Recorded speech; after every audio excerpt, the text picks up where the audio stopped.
안녕하십니까, 닥터덕입니다. 오늘 여러분과 함께 나눌 공부할 내용은 중금속 중에서 수은에 대해서 배우는 시간을 가질까 합니다. 얼마 전에 원내에 내원하셔서 중금속 검사를 하셨는데 환자 한 분이 수은이 매우 높게 나왔습니다. 수은이 우리 몸에서 어떠한 기전을 하고 어떤 기능을 하는지 각각의 어떤 중금속마다 이제 따로따로 기전이 다르긴 한데요. 근데 일일이 다 그걸 배울 필요는 없고요. 대표적으로 수은에 대해서 하나를 배워보시면은 나머지 중금속들도 아주 비슷한 기전에 의해서 우리 몸에서 안 좋은 영향을 줄 수 있다라고 이해하시면은 일반인들이 이해하시기에는 편할 것 같습니다.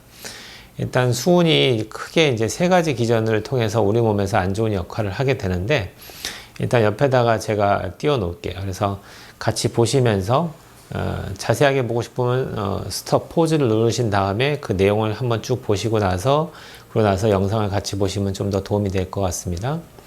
첫 번째 기전은 우리 몸에서 수은이 하는 기능은 산화 스트레스를 많이 조장을 합니다. 첫 번째가 그 산화 스트레스가 많이 있을 때 우리 몸에서 여러 가지 이제 그로 인한 증상이 생기겠죠. 근데 얘를 해결하는 가장 중요한 모체 역할을 하는 항산화제가 뭐죠? 역시 글루타치온입니다. 그래서 수은에 중독되신 분들은 글루타치온 농도가 자꾸 떨어질 수밖에 없어요. 왜? 수은은 우리 몸에 어태치 돼가지고 빠져나가지 않고 계속 축적돼서 우리 몸에 영향을 주기 때문에 얘는 어떻게 보면 밑 빠진 독이라고 보시면 되겠죠. 독이 빠졌는데 열심히 물을 부어봤자 소용이 없는 것처럼 수은에 중독되어 계시면은 이런 항산화제 역할을 하는 성분들이 계속 바닥을 치게 됩니다. 그렇기 때문에 우리 몸이 건강할 수가 없게 되는 거죠. 두 번째 메커니즘은 세포막에 있는 리피드 프록시데이션을 주로 이제 조장을 하면서 좀 더 쉽게 설명하면 염증 반응을 조장한다고 이렇게 이해하시면 돼요. 우리 몸에서 만성적인 염증을 유발하게 되는 게 중금속의 기전 중에 하나입니다. 당연히 염증이 우리 몸에 이렇게 지속된다면 좋을 게 하나도 없겠죠. 그 다음 세 번째가 세포 독성입니다.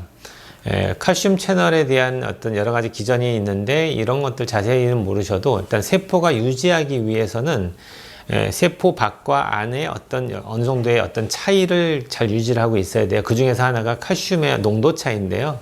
이걸 갖다가 수은이 들어가게 되면 이 세포의 적당 레벨의 세포 밖과 세포 내의 칼슘 레벨의 어떤 농도 차이를 잘 유지할 수가 없게 됩니다. 그렇게 되니까 세포가 파괴가 될 수도 있겠죠.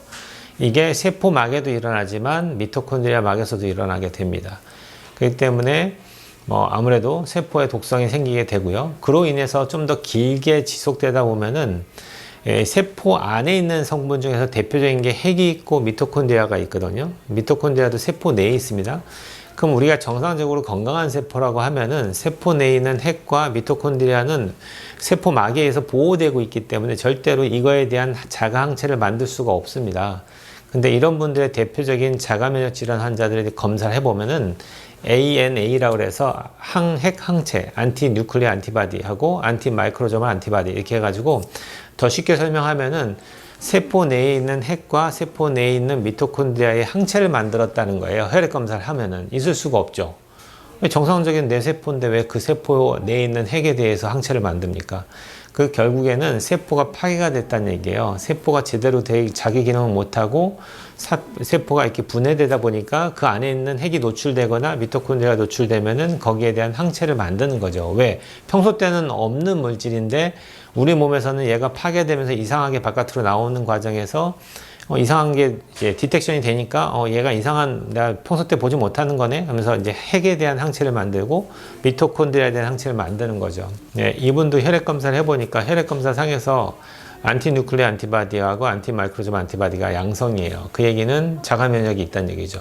그러니까 그 첫 번째 원인이 우리가 제일 싫어하는 수은에 대한 중금속에 대한 노출입니다. 그러니까 여러분들 이 세 가지를 잘 기억한다면은 다른 중금속도 역시 비슷한 역할을 하게 됩니다. 그렇기 때문에 꼭 중금속 검사를 하셔서 수은이든 납이든 카드뮴이든 비소든 간에 이런 것들이 높게 나왔을 경우에는 이것을 바깥으로 빼주는 킬레이션 치료를 반드시 받으셔야 됩니다.